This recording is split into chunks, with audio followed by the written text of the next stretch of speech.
Well, have you ever felt overwhelmed? I know I have, and if you ever have felt overwhelmed, you've tuned into the right place, because today, on our Fast from Wrong Thinking, we're going to fast from the feelings and the thought that says, I'm overwhelmed.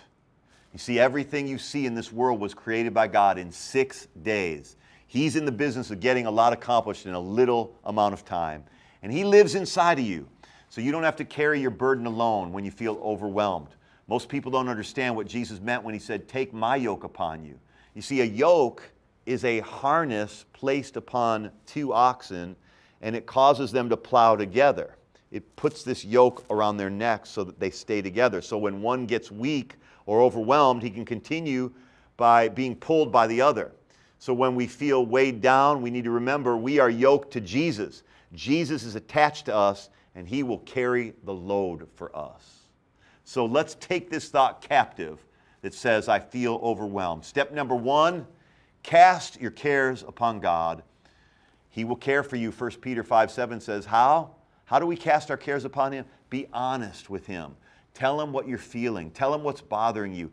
Ask Him to carry it for you, and He will.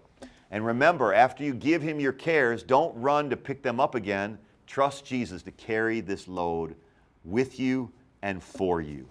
Step number 2, see yourself attached or yoked to God. Remember, He holds you up and pulls you when you feel weak and overwhelmed, because you are one with Him. You're connected with Him. When you feel weak and burdened, remember that He is yoked to you and He's carrying your load for you. Step number 3, begin to believe that you can handle anything. Start believing this today. Mark 9:23 says, all things are possible for those who believe. So simply hold on to faith, and then all things will be possible, and you can handle whatever you might feel overwhelmed by right now. Start thinking, I'm a believer, and all things are possible for me because I believe. Step number 4, feast on this thought. Nothing is too difficult for God. Jeremiah 32:17 says that. And if nothing is too difficult for Him and He lives in you, then nothing is too difficult for you. You're going to make it. And number 5, God will complete those things that concern you. Psalm 138 verse 8 says, as you surrender those concerns to God, they become His responsibility. He will complete, fulfill, perfect, and bring those things to pass. He will lift your burden and finish what He started in your life. Now join me in thinking this and speaking this. Let's say this together.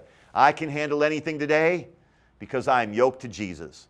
Today I refuse to be overwhelmed. I cast all my cares on Jesus. He cares for me, and He will carry my load. Nothing is too difficult for God. Therefore, I declare that nothing is too difficult for me today either. He is the author and the finisher of my faith, in Jesus' name. Well, thanks again for joining me in our Fast from Wrong Thinking, and I will see you next time. God bless. Thank you for joining Gregory Dickhow's 2017 Fast from Wrong Thinking. And for further study on today's subject, he's chosen a resource just for you. Visit the ministry website now to request your copy.